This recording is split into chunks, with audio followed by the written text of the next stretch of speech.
here, welcome to the channel, and today I'm making an Oyster Perpetual date homage. Many people have asked me about our logo and name, Rexx. So while I'm building this watch, I want to tell you the story behind it.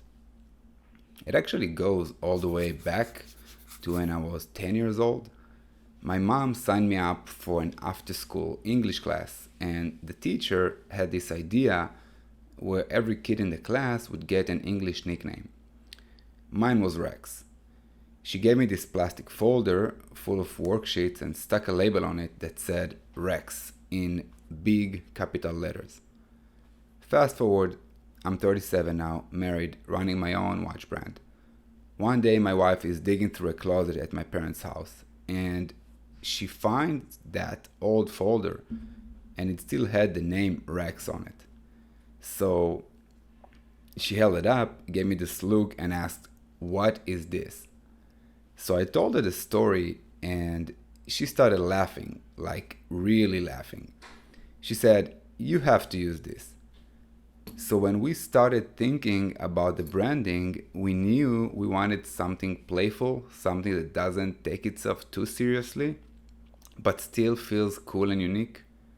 So my wife had the funniest idea. She said, "Let's make the logo a T-Rex wearing a watch, but not on his wrist because, tiny arms." He wore it around his neck like a chain. And that was it. Rexx Timepieces was born, and this joke turned into something real.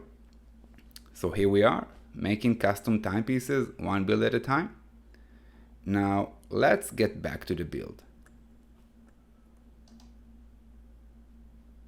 So I just finished installing the hour hand, and I can move on to the minute hand.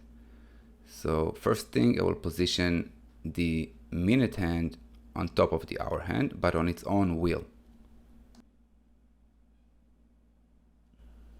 I'm gently pressing the minute hand and pushing it forward, and looks like it needs another touch. There you go. Let's take it for a spin. We want to make sure that both hands are touching base at 12 o'clock and that the date wheel flips. And we can see it flips 2 minutes early, which is perfectly fine and acceptable. This is the hardest hand to install, the second hand. I'm gently gonna press it down. I don't wanna break the pin. You have to be gentle when you press down the second hand. And seems like we have pulse, and second hand is in place.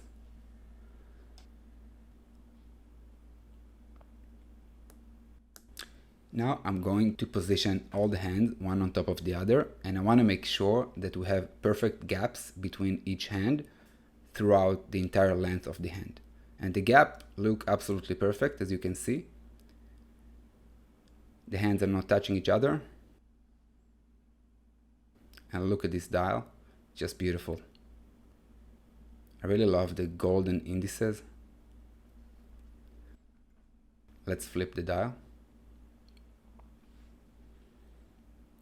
And we want to take the temporary stem out. We don't need it anymore. We can throw it away. Flip it again.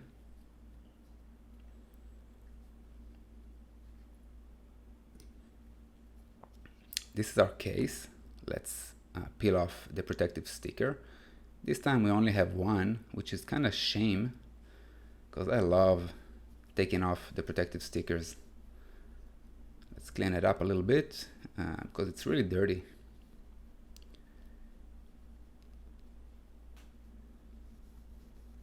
Transparent back. Let's make it clean. And look at that case. It's beautiful. Now we still need to clean it up from the inside. So let's open up the back cover. Let's take it off. And inside we have the rubber gasket. So we're gonna take off the crown and take out the rubber gasket, at least for now. Let's clean up the crystal from the inside. because there's all kind of dust and dirt inside. We want to make sure it's clean. You do not want to close this watch and realize that you have dirt and dust inside. See, it's clean and beautiful, and that's how we like it. Clean, no dust, no dirt. Make sure the dial is clean as well. And let's get this watch into its case till it clicks. You do not want to push it too hard because you might scratch the dial. You have to be gentle. I'm gonna flip the watch, and it looks like it's kind of outside still. I gotta push it in. I'm gonna use my finger here. Give it a little push, make sure it's in there. There you go. Now it's in there. Perfect. Beautiful. The movement is clean. You do not want to touch the movement with your hands too. So this is our stem, and the stem has two sides. One goes into the movement, the other goes into the crown. And that's the part that goes into the crown, and you want to shorten it because it's too long. We got to shorten it a little bit. So let's do that.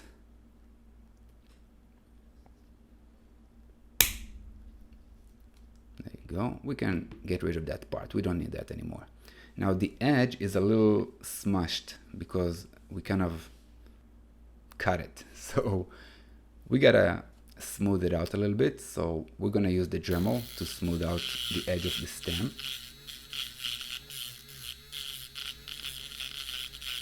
Make sure it is smooth and nice. And now we should be able to screw it into the crown with no problems.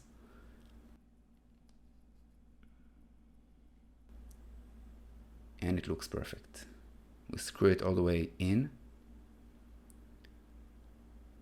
Perfect. Now let's get this crown into the watch.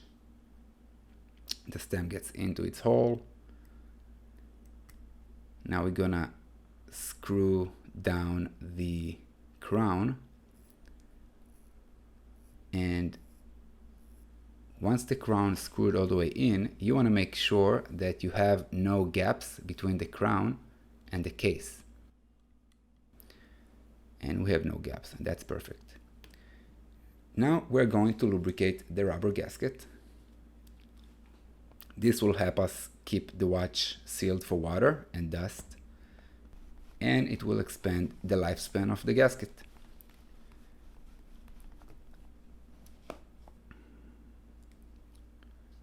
I'm gonna take that gasket and put it in its place.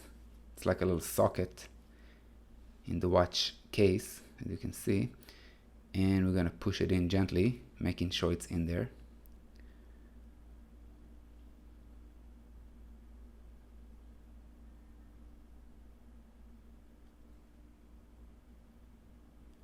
Looks good. Let's make sure the back cover is clean from dust, because the back cover is transparent and you want it to be clean. You want to look at the back of the watch and see the movement with no dust and dirt.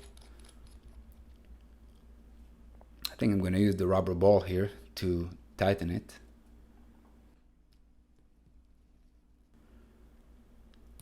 Give it a little push. And look at that back. Looks beautiful, right? Nice and clean. Beautiful watch.